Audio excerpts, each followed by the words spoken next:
जिनके गुणों के गान में हे वर्धमान महान बिखरे गाथा 142 पेज नंबर 226 सारण शीलन भाग 2। जयचंद जी छाबड़ा का भावार्थ अपन पढ़ रहे थे, आधा हुआ था। जीव कर्म से बना हुआ है तथा नहीं बना हुआ है, यह दोनों नए पक्ष हैं। उनमें से किसी ने बंध पक्ष ग्रहण किया, उसने विकल्प ही ग्रहण किया। किसी ने अबंध पक्ष लिया, उसने भी विकल्प ही ग्रहण किया। और किसी ने दोनों पक्ष लिए तो उसने भी पक्ष रूप विकल्प का ही ग्रहण किया।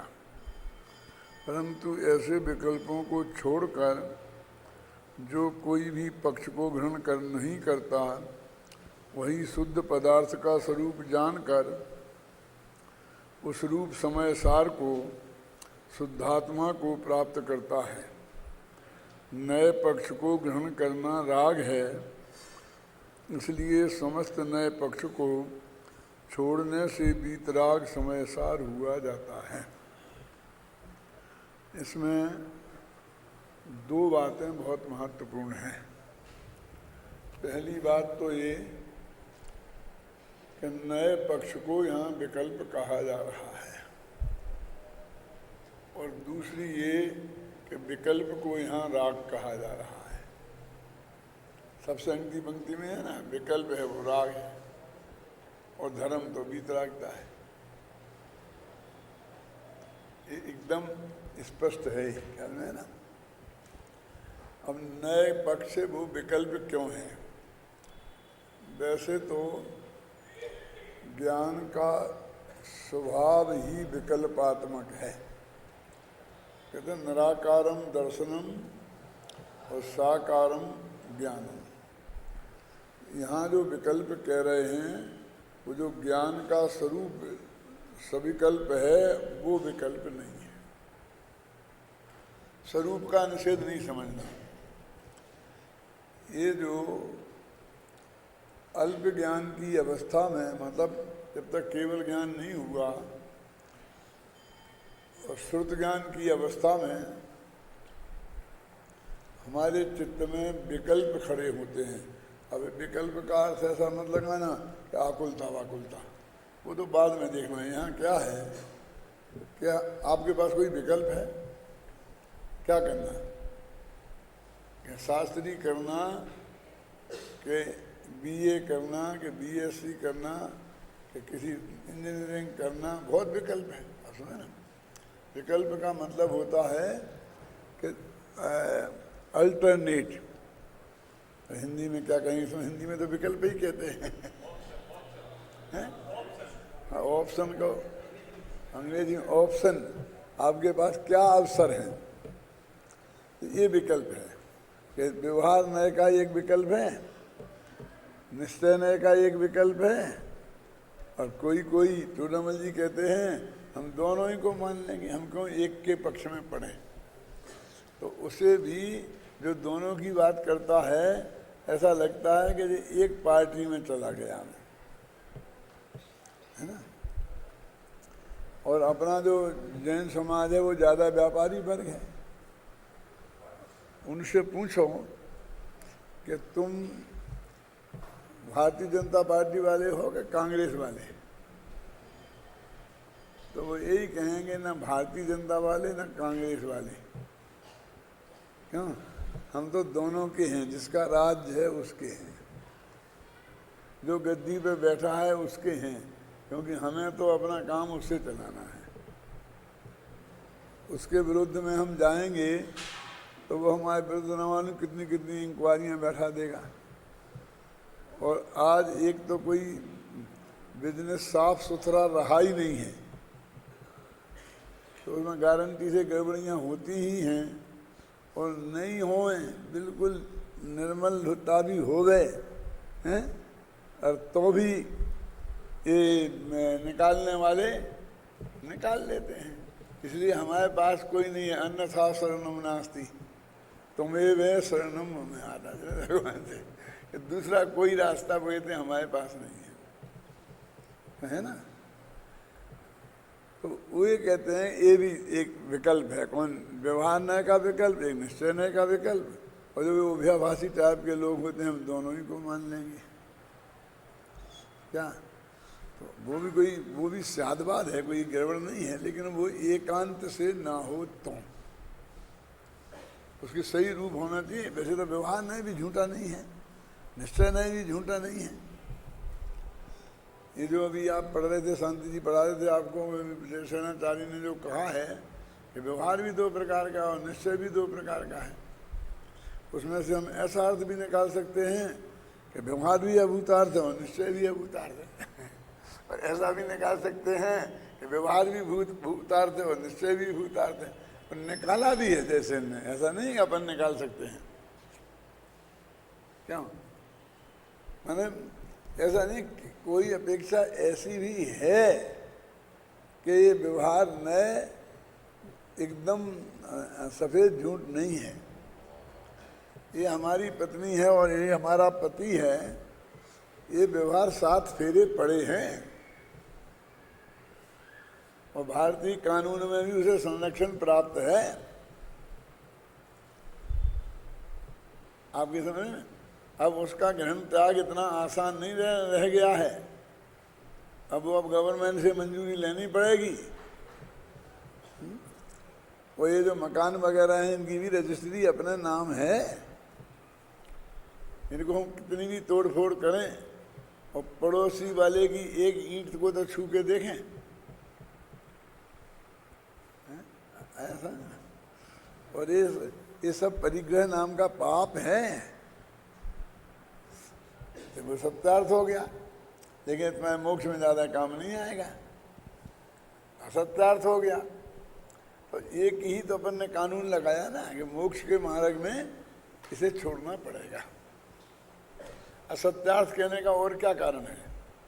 तो निश्चय नहीं के अंतिम विकल्प को भी मोक्ष मार्ग में छोड़ना पड़ेगा। निर्विकल्प दशा तब होगी तो उसी न्याय से वो भी असत्यार्थ हो गया ना।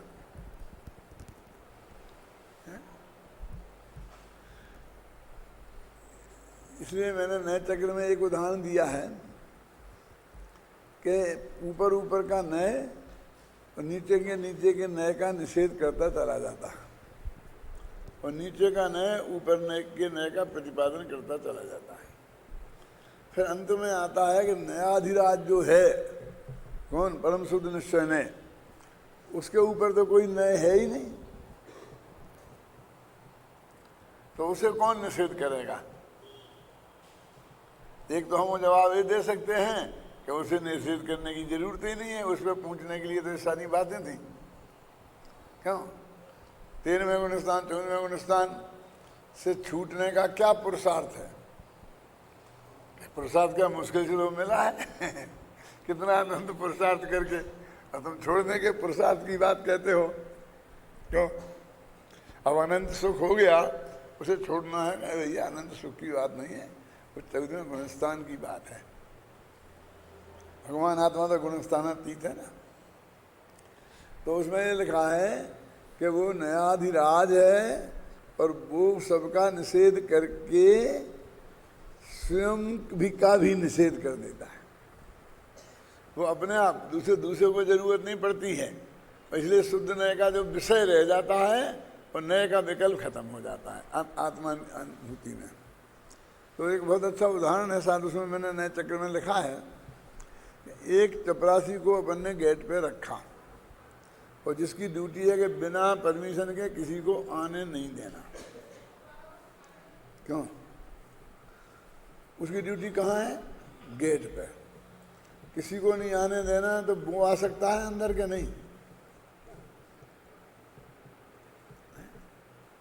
कि कोई आदमी उसकी निगाह बचा के अंदर घुस के आ जाए तो उसे निकालने के लिए आ सकता है, और वो निकल जाए तो फिर वहाँ खड़ा नहीं रह सकता।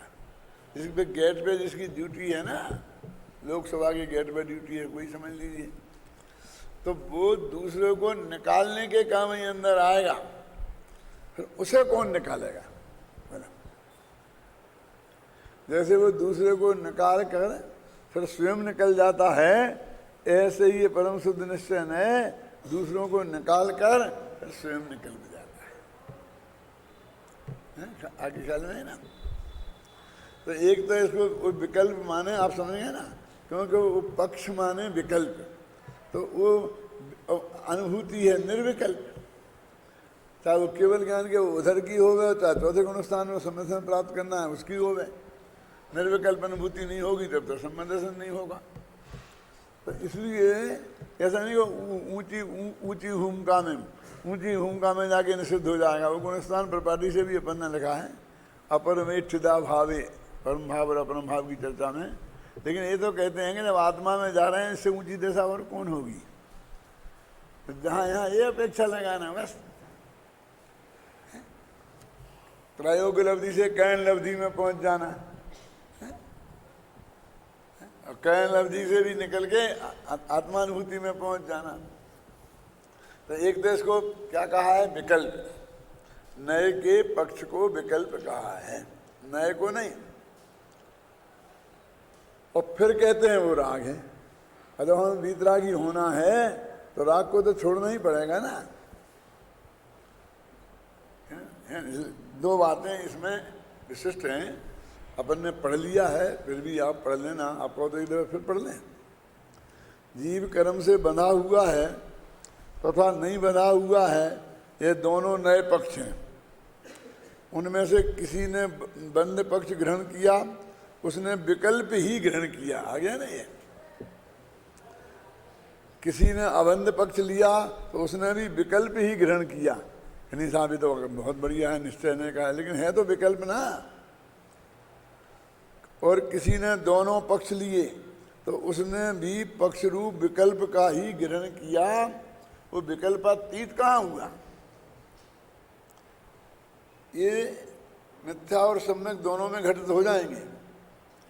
वहाँ होंगे मिथ्या दर्शन की भूमिका में तो मिथ्या विकल्प हो जाएंगे दोनों तरह के, और सम्यक के बाद में होंगे तो ये सम्यक दृष्टि के सम्यक विकल्प हो जाएंगे।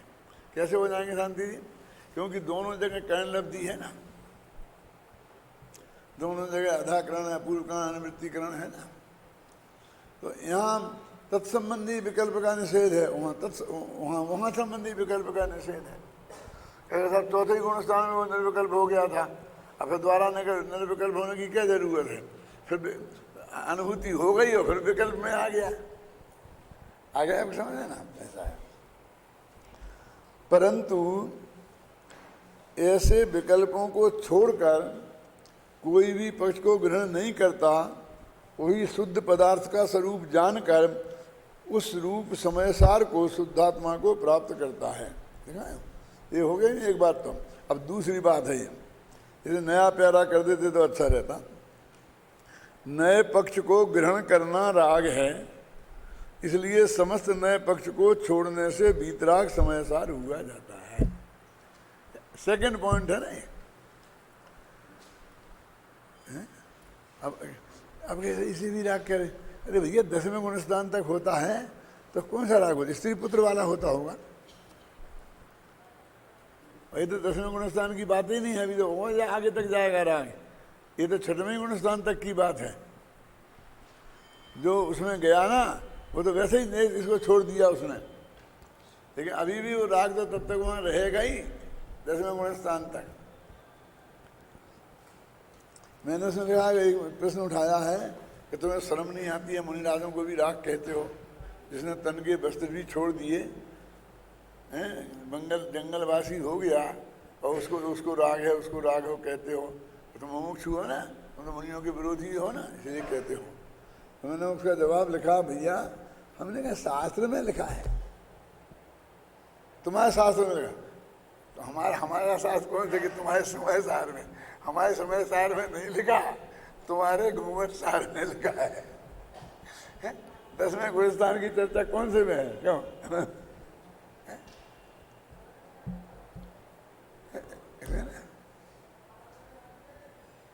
दो तरह का आश्रम होता है ना, ईर्यापत आश्रम और सांप्रदायिक आश्रम।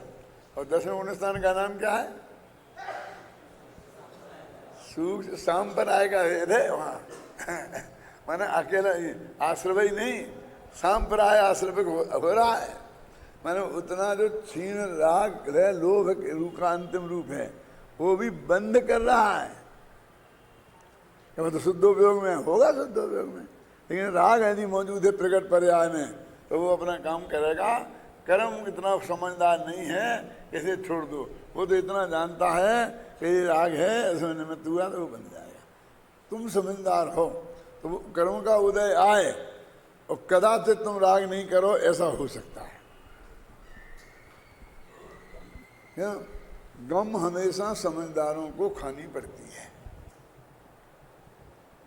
ना समझो को गम खाने का उपदेश नहीं दिया जा सकता। अब आगे चलते हैं अपन। बुझाचंदी छाबड़ा का खत्म हो गया। अब ये सब अपना अपनी टिप्पणी है। नए संबंधी जो भी कथन है, सुनना, और चिंतन है, वह सब विकल्पात्मक है।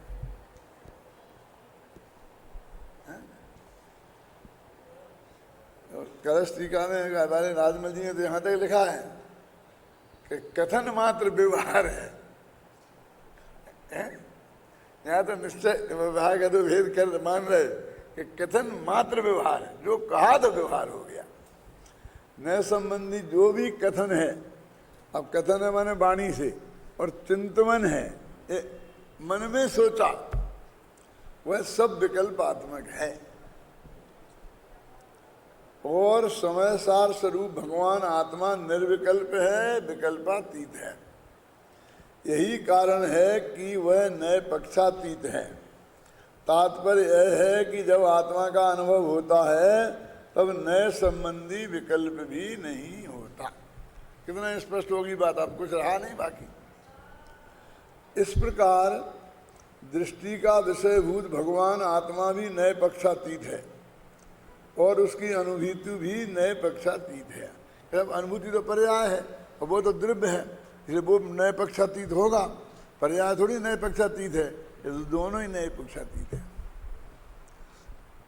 वैसे तो उसको द्रव्य को भी कैसे कहोगे, वो तो नए का विषय तो बनता ही है ना। यदि विषय बनने को नए पक्षातीत नहीं मानोगे तो विषय तो बनता ही है। देखो, ये बात समझने के लिए मैं आपको बढ़िया उदाहरण देता हूँ अपने शास्त्र का ही। ऐसा लिखा है जनवाणी में कि केवली भगवान पर को व्यवहार से जानते हैं। सुना आपने? नियम सार की क्या सामने लिखा, और फिर खूब लंबी लंबी लंबी बहस चलती है। तो मैंने पूछा कि केवली भगवान व्यवहार से जानते हैं, तो केवली भगवान के व्यवहार न है और नहीं है तो उससे कैसे जानेंगे? अब तर्क समझ में आया कि नहीं आया? अरे नए तो श्रुत ज्ञान में होते हैं और केवल ज्ञान में नए होते ही नहीं है। एक छोटा सा प्रश्न और है, बताना आप कि केवली भगवान जो सारे लोग को देखते हैं ना, वो चश्मा लगा के देखते हैं कि बिना चश्मा के?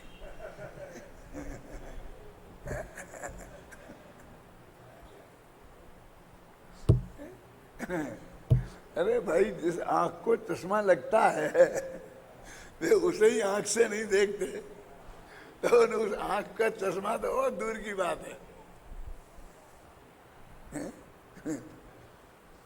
तो फिर ये कहाँ से लग गया? केवली भगवान व्यवहार से देखते हैं, निश्चय से नहीं, निश्चय से आत्मा को देखते हैं, व्यवहार से पर को देखते हैं।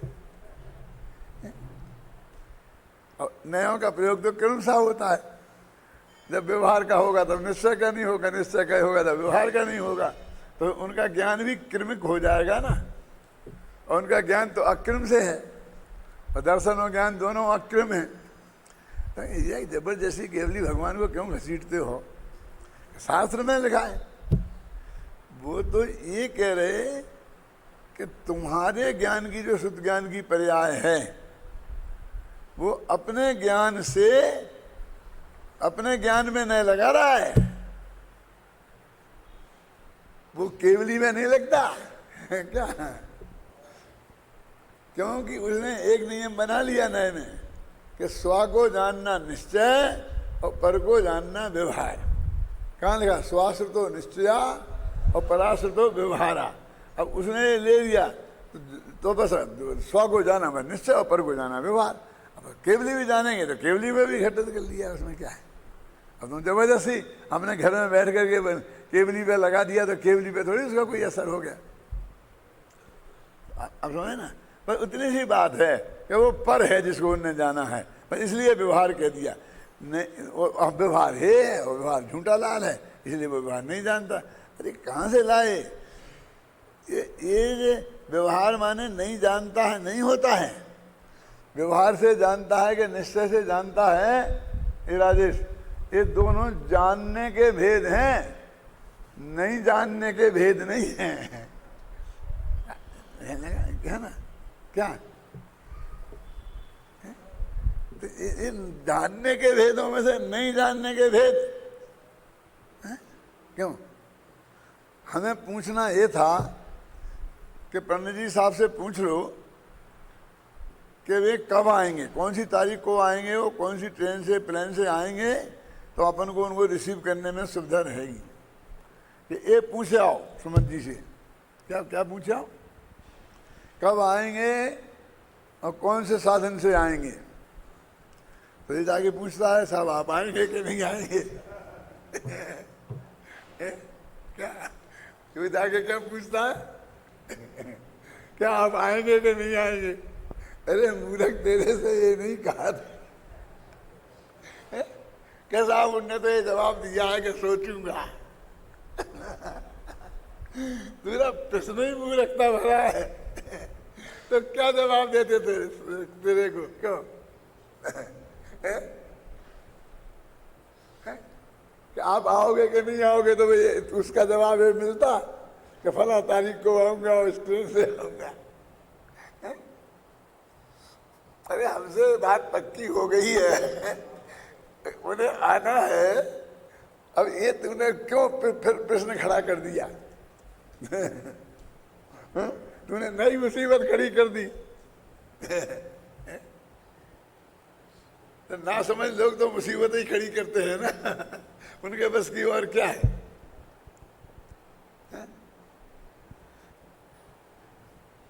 कभी कभी ऐसा होता है ना, पहले छोटे छोटे बच्चों की शादी हो जाती थी, बेचारे समझते ही नहीं थे शादी क्या है। तो एक बच्चे की 8-10 वर्ष का था, तो उसकी शादी नक्की हो गई थी, बारात जाने का डेट फिक्स हो गई थी, सब बात हो गई थी। तो उसका जो एक दोस्त था, उसने बहुत प्रेम से पूछा कि तू अपनी बारात में हमें ले चलेगा क्या नहीं, मुझे ले चलेगा क्या नहीं, ये बता दे। ले चला तो मैं स्कूल से छुट्टी लूं। तो उसने मालूम क्या जवाब दिया? कैसी बात करता है कि तुझे नहीं ले जाऊंगा, लेकिन मेरे पिताजी मुझे ले जाएंगे तो मैं तुझे ले जाऊंगा।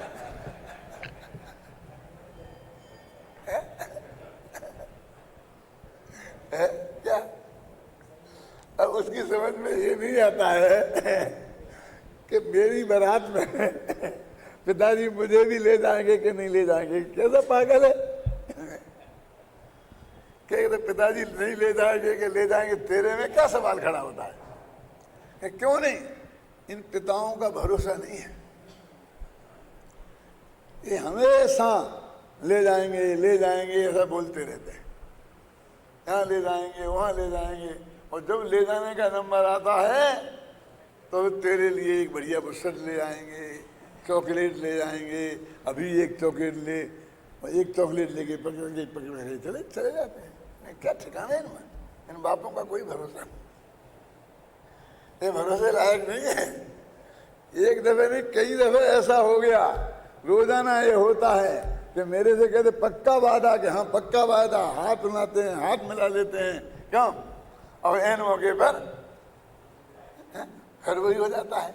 इसलिए मैं कहता हूँ, अब जिसको यही पता नहीं है कि मेरे बिना मेरी शादी नहीं हो सकती है, उसको क्या है? तो ऐसे ये जवाब नहीं है केवली भगवान कैसे जाने कि निश्चय से के व्यवहार से। अरे निश्चय व्यवहार नए श्रुत ज्ञान में है भाई साहब, उसमें है ही नहीं, तो लगाए क्यों? कि हमने अपने श्रुत ज्ञान में लगाए हैं, उनमें नहीं लगाए। भाषा ऐसी है क्या है? क्योंकि हमने एक नियम बना लिया, अपने को जानना वो निश्चय और पर को जानना ये व्यवहार। इसलिए केवली भगवान भी स्व को जाने तो निश्चय और पर को जाने तो व्यवहार। और ऐसा हमारे में होता है ना ज्ञान में, कि जरा हम स्व को जरा साफ साफ जानते हैं, पर को जरा अस्पष्ट जानते हैं, और जितना दूर हो उतना और अस्पष्ट होता है। ऐसा ही उनको होता है, लेकिन उनको तो क्षेत्र की दूरी, काल की दूरी कोई महत्व ही नहीं रखती ना। अब वहां सिर्फ इतनी सी बात है, देखो कि वो पर, क्योंकि वो पर है जो जानने में आ रहा है, पक्का जान ले, उसमें रंचमात्र शंका की गुंजाइश नहीं है। लेकिन वो सिर्फ पर है इसलिए व्यवहार कहा एक। फिर दूसरा दिया किन्ने, योगींद्र देव ने परमानंद प्रकाश में। वे क्या कहते हैं, तन्मय होके नहीं जानते। तो ऐसा है ना, अपन अपनी तरफ से वो तन्मय लगाते हैं कि ऐसा आंख गड़ा गड़ा के देखना,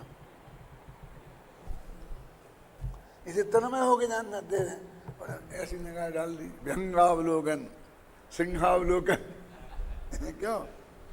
ऐसे तन्मय होके नहीं जानते हैं। विहंगावलोकन का अर्थ समझते हो, सिंहावलोकन का अर्थ समझते हो? दोनों का एक ही अर्थ है कि अलग अलग है?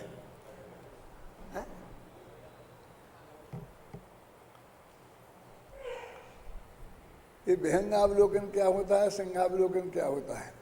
शेर जब अपनी मांद में से निकलता है तो बाहर आकर और खड़ा होता है और एक ऐसी निगाह चारों तरफ डालता है, फिर वो जहाँ जाना होता है चलता है। माने चारों तरफ के वातावरण को देखता है, कहीं कोई खतरा तो नहीं है, कोई है कुछ मामला तो नहीं है, बाहर की स्थिति कैसी है, समझे ना?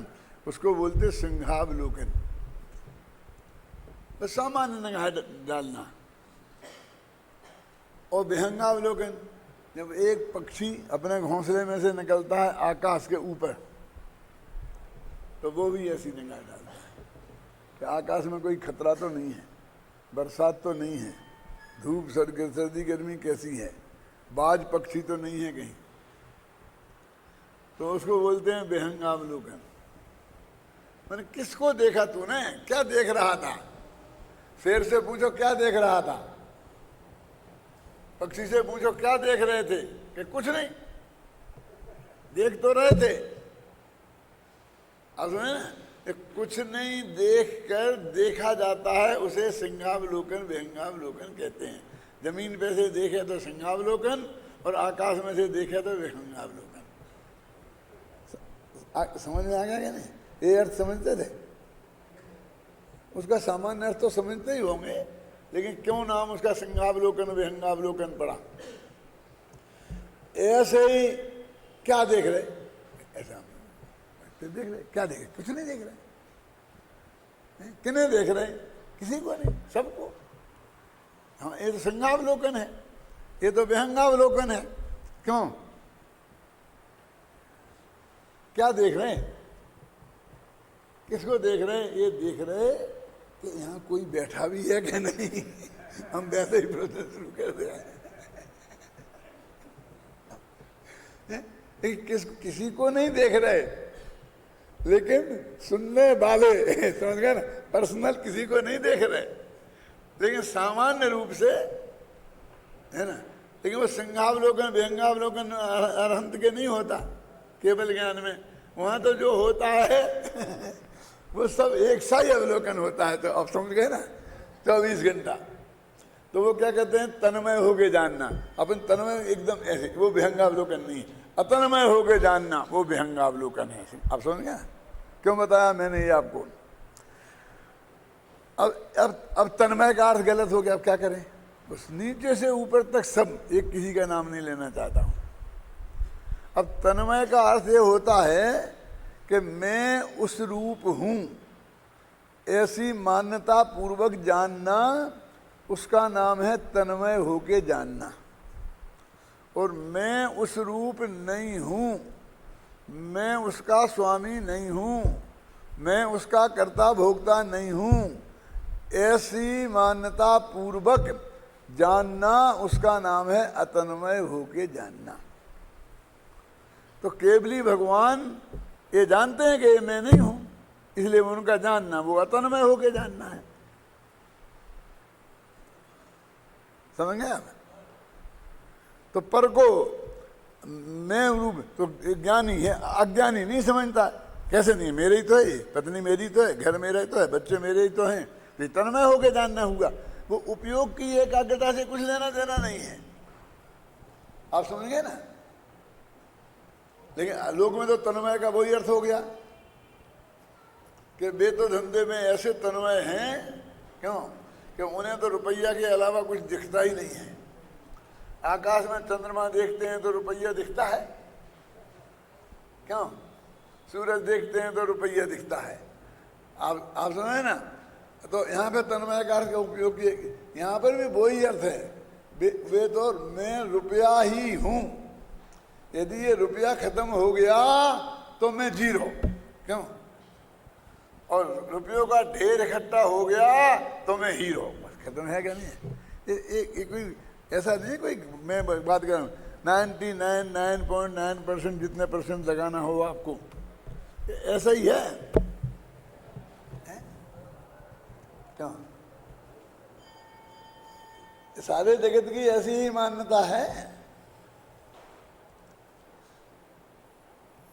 नहीं तो ये आत्महत्या क्यों कर लेते हैं? अब काय के लिए जीना? तो पैसे के लिए जी रहा था, क्यों?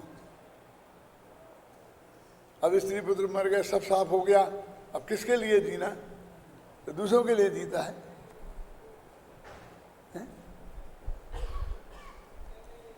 अब क्या करेगा? मर तो सकता ही नहीं है, क्यों? जो जीता था, जो जीता है, जो जिएगा, उसे जीव कहते हैं। कहाँ लिखा है? पंचास्तिकाय में।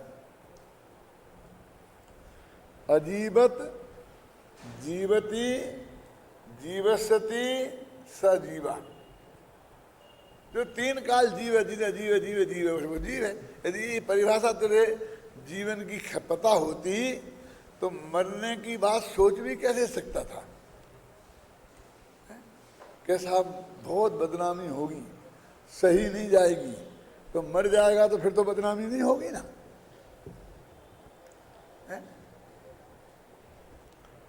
जिंदा रहता तो सब लोग कहते हैं कि सबका पैसा खा गया, हजारों का लिया था और किसी का नहीं दिया।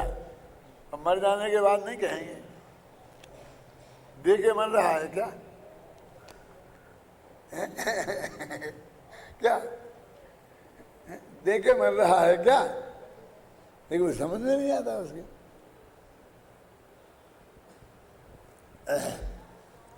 इस प्रकार दृष्टि का विषयभूत भगवान आत्मा भी नए पक्षातीत है और उसकी अनुभूति भी नए पक्षातीत है। देखो, ऐसा नहीं कि अनुभूति में नए पक्ष है, कायम रह गया।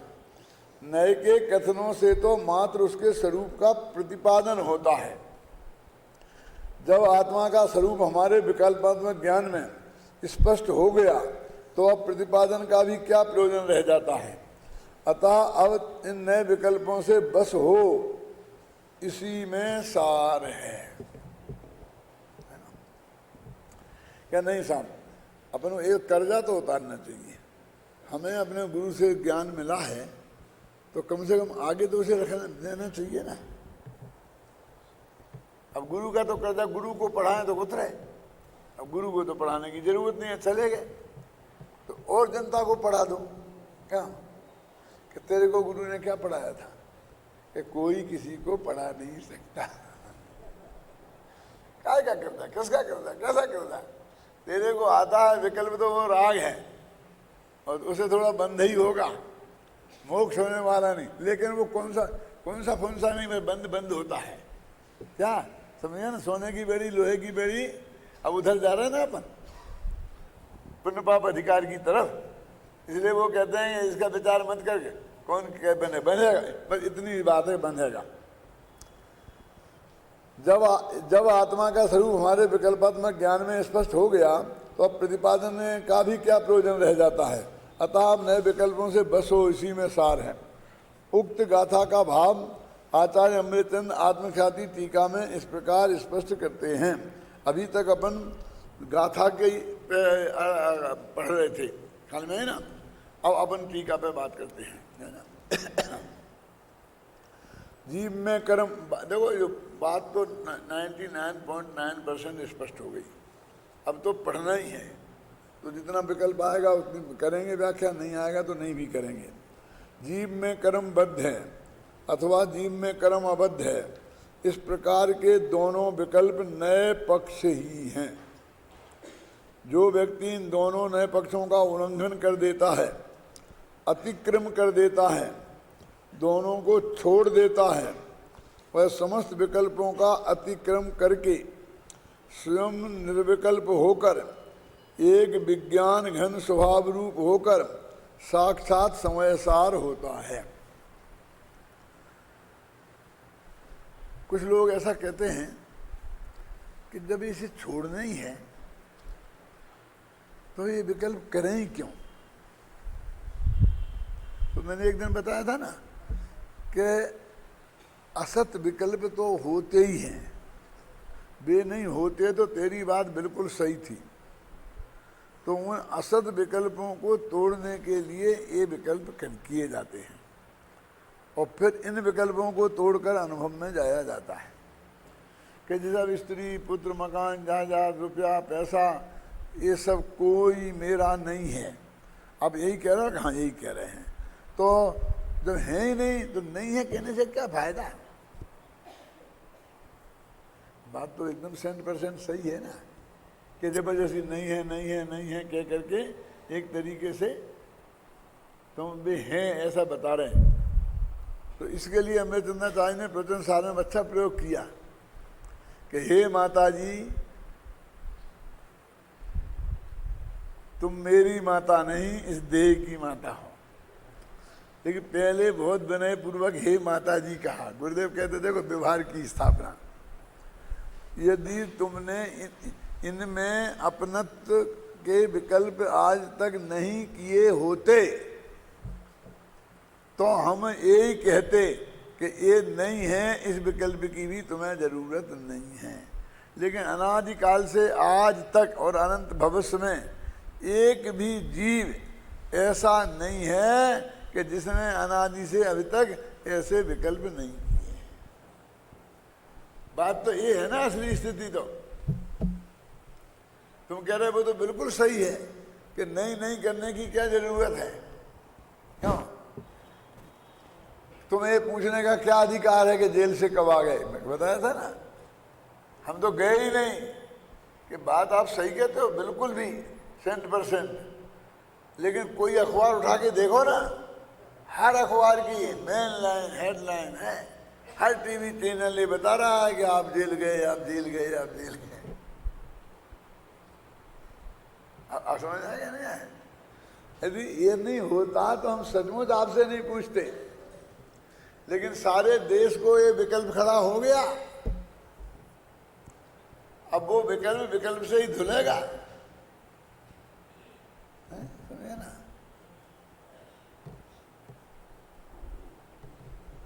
तो एक दोहा है, विश्व होता विश्व से निर्मूल। आदि पंक्ति तो ये है अंत की, और शुरू की क्या है? यही सज्जनों की है भूल। ये तो आगे की पंक्ति है, मैं पीछे की पूछ रहा हूं। क्या कांटा कांटे से निकलता है, ऐसे ऐसे बहुत बातें आती हैं। तो कांटा काम का तो है, और कांटा को पैर में चुभाना भी पड़ेगा, क्योंकि अंदर एक कांटा और चुभा है। यदि वो नहीं चुभा होता तो इस कांटे को चुभाने की भी जरूरत नहीं थी। वो झूठे विकल्प नहीं होते तो ये सच्चे विकल्पों की भी जरूरत नहीं थी। समझे ना? इसलिए कहते हैं कि हम जो विकल्प के निषेध का विकल्प कर रहे हैं, वो चूंकि वो विकल्प पहले है इसलिए उसका निषेध का विकल्प कर रहे हैं।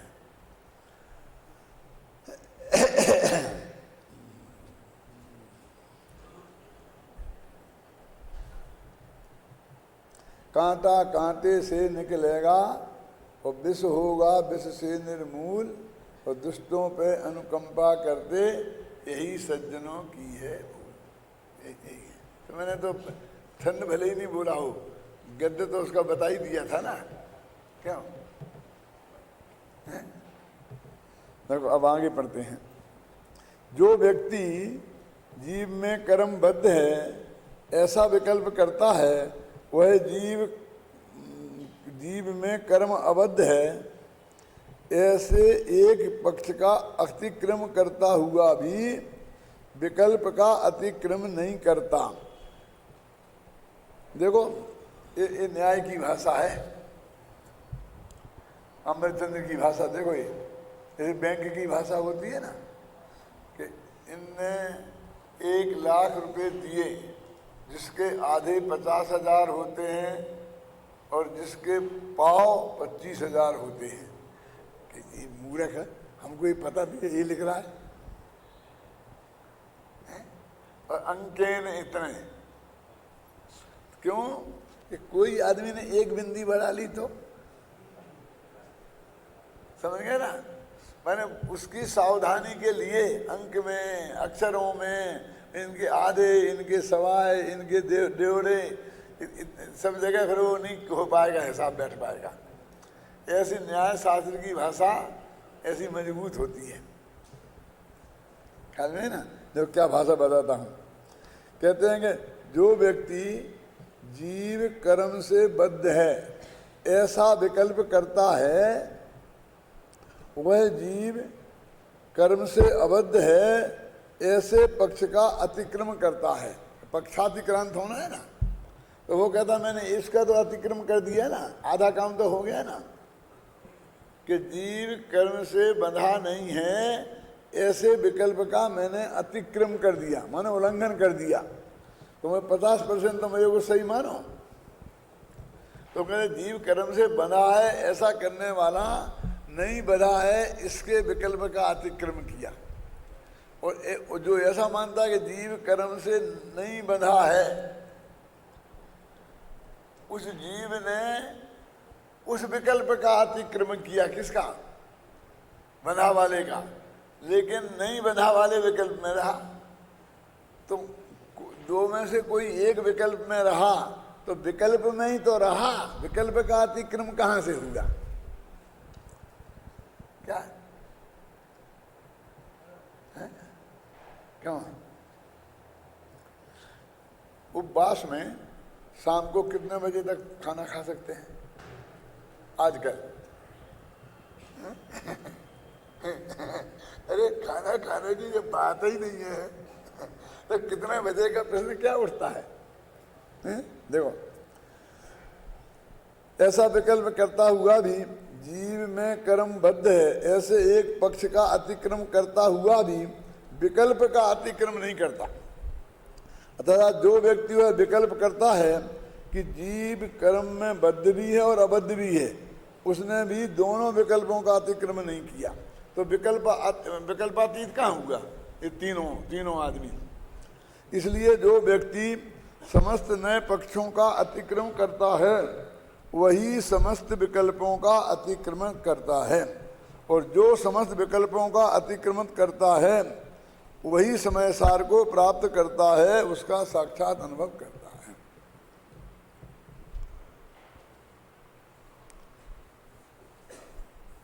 अकबर ने पूछा बीरबल से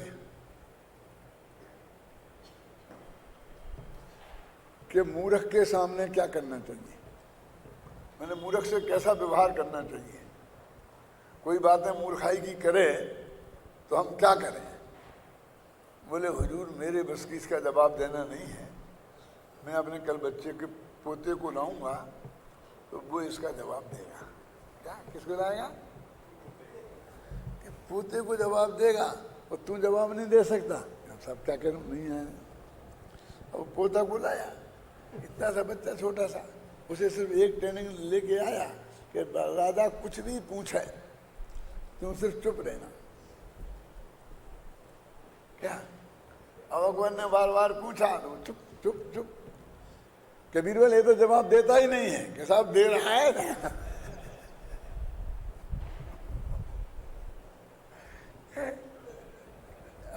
समझ में क्या जवाब दे रहा है कि मूर्ख के सामने चुप रहना चाहिए। कि मैं बोलता क्यों नहीं है? कि चुप रहना चाहिए। चुप रहने की बात बोल के कैसे बता?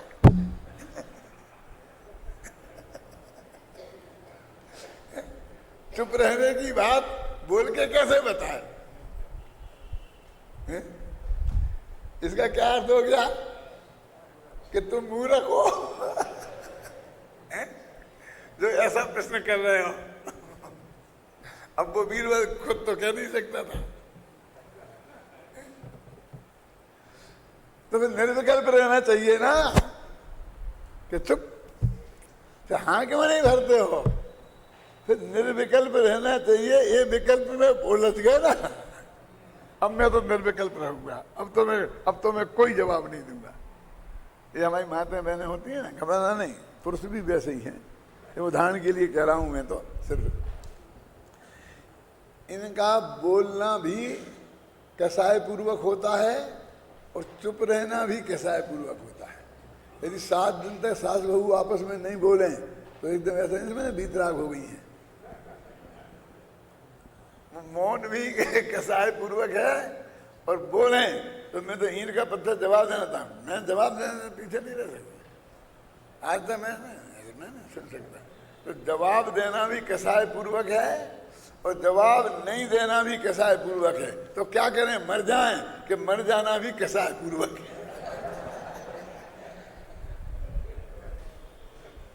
क्यों? तो वे करें क्या? लेकिन बिना करे कुछ नहीं रह सकता।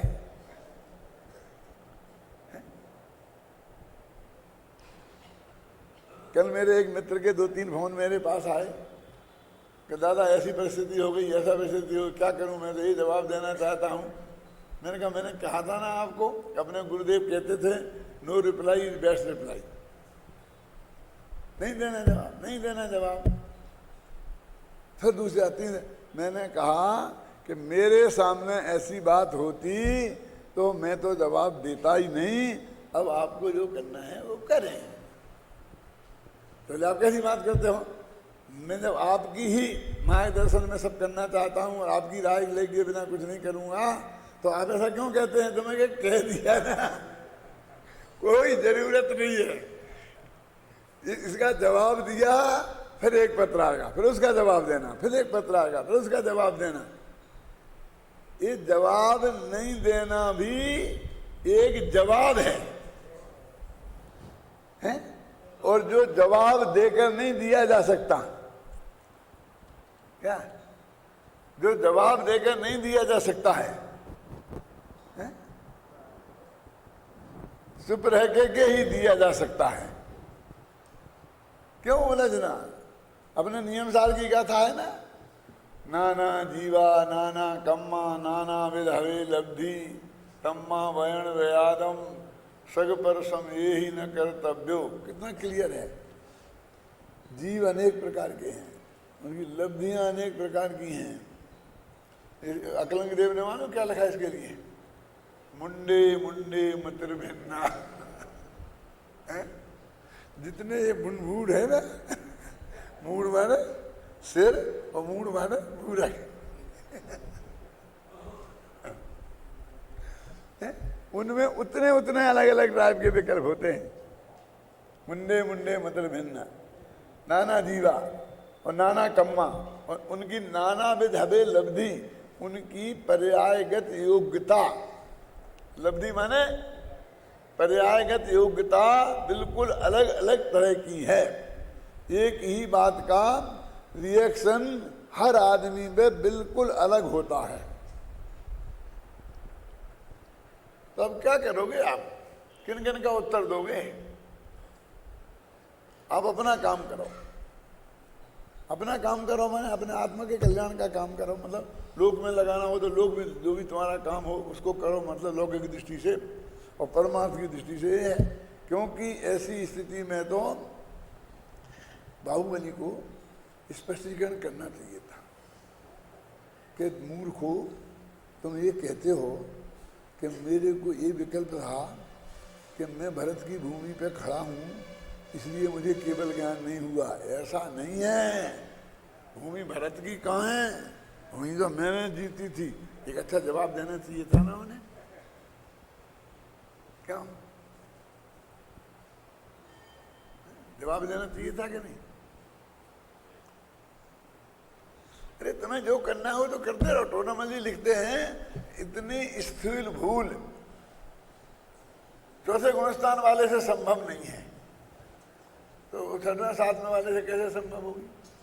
तो फिर तुम बता दो कि कोई विकल्प रहा होगा तत्संबंधी नहीं, क्योंकि अंतर मुहूर्त तक लगातार निर्विकल्प नहीं रह पाए। सिर्फ इतना उत्तर पर्याप्त नहीं है। एक भाई मेरे से पूछते थे कि आदिनाथ ये 1000 वर्ष तक और आज अंतर मुहूर्त तक नहीं रह पाया, उन्हें क्या कमजोरी थी? अरे बजबसम नाराज सनन था, ये था, ये था, ये था, ये था, सारे गिनारे थे। नहीं साहब, उन्हें जचने रही बात। अब तो जचा नहीं जैसे मैं क्या करूं? मैं एक ही बात है कि पर्यायगत योग्यता का परिपाक नहीं हुआ था। क्यों? उत्तर तो ये है। अब विकल्प जितने करना हो करते रहो, हैं? सही उत्तर ये है और कोई रास्ता नहीं है। आप समझ में ना, इनका यही है कि भरत चक्रवर्ती को इतने सस्ते में कैसे मिल गया? क्यों वो दुकान फेल हो गई होगी ना, तो बंद कर रहा होगा, इसलिए सस्ते में बेच गया, क्या बन गया? अरे सस्ते में महंगे में नहीं मिला, अंतर मुहूर्त की शर्त पूरी दोनों को ही करनी पड़ी। एक सेकंड, एक समय ज्यादा नहीं लगा उन्हें, ना उन्हें कम। अब उनकी दीक्षा लेते अंतर मुहूर्त में हो गई, उनकी नहीं भाई, हम क्या करें? दोनों की पर्यायगत योग्यता है, इसलिए वो कमजोर है, वो मजबूत है, इन बातों में क्या दम है? बस खत्म, इतना ये जान लेना बस, और क्या। वस्तु की स्थिति वास्तव में ऐसी है, इतना तत्व ज्ञान पूज्य गुरुदेव श्री के माध्यम से अपने सामने आ गया, और फिर भी ये तत्व चर्चा में भी लोगों को गले उतारना मुश्किल है, तो जीवन की तो बहुत बात है। ये हमारी शांति का एकमात्र आधार ये है, ख्याल में है ना? लोग तो कई कहते नहीं साहब, जो कुछ होता है अच्छे के लिए ही होता है। क्यों? हमें तो अलग हो गए, सब अच्छा रहा, जब से फिर हमारी अच्छी कमाई हो रही है, एक साथ में रहते तो कुछ नहीं होता, गड़बड़ होने वाली होती है। भगवान जो कुछ करता है अच्छे के लिए ही करता है, और बुरा हो जाता तो अरे ये नहीं है तत्व ज्ञान। तत्व ज्ञान क्या है सुमन जी? कि जो होना होगा वो होगा, और जो होना था वो हुआ, और मैं 24 घंटा इसके लिए तैयार हूं कि अच्छा होगा, अच्छा ही होगा, अच्छा ही होगा नहीं, जो होगा वो मुझे स्वीकृत है। इसका नाम निर्विकल्प की भूमिका की तरफ बढ़ना है, और बाकी सब विकल्प हैं। आप समझेंगे ना? बिल्कुल सहजता से जगत के अपने और पर के दोनों को, परिणमन को एकदम अहेतुक स्वीकार करना। अहेतुक गुरुदेव बोलते थे बार बार, शास्त्र में लिखा है, अहेतुक का मतलब कोई निमित्त नहीं, निमित्त नहीं, हेतु माने निमित्त। क्या वो जीव की पर्याय भी अहेतुक और द्रव्य भी अहेतुक, और प्रति समय जो हो रहा है वो बिल्कुल अहेतुक। कोई कारण तो खोजो, कारण अहेतुक का क्या कारण खोजें? आपकी शादी क्यों नहीं हुई? कि नहीं होनी चाहिए, नहीं हुई। मुझे वो जवाब बहुत अच्छा लगा, एक दिन मैंने सुनाया था ना, अखबार में पढ़ा था, किसी वैज्ञानिक का नाम था, बहुत बड़े वैज्ञानिक का। ये पत्रकार लोग पहुंचते हैं ना दादा, तो ये पूछते हैं आपकी इतनी लंबी उम्र का क्या कारण है, आपका क्या है, आप बताइए, लोगों को कुछ मार्गदर्शन मिलेगा। तो वे बताते हैं कि मैं सुबह घूमने जाता हूँ, फिर मैं सुबह मूंग की दाल खाता हूँ, फिर मैं ऐसा करता हूँ, फिर मैं लहसुन रोजीना खाता हूँ। उससे पूछा तो चुप रहा। फिर बार बार पूछा कि आपकी इतनी अभी तक आप जिंदा हैं, इसका कारण क्या है? आप कि मैं अभी तक मरा नहीं इसलिए जिंदा हूँ। क्या ये कितना मतलब बहुत किसी बहुत बड़े वैज्ञानिक किसी आदमी की बात है तो पश्चिमी कि भाई मैं मरा नहीं, मर जाता तो नहीं रहता जिंदा, कि मेरी इतनी लंबी उम्र होने का रहस्य क्या है कि मैं अभी तक मरा नहीं। तो इसके अलावा कोई रहस्य नहीं है, वस्तु का स्वरूप यही है।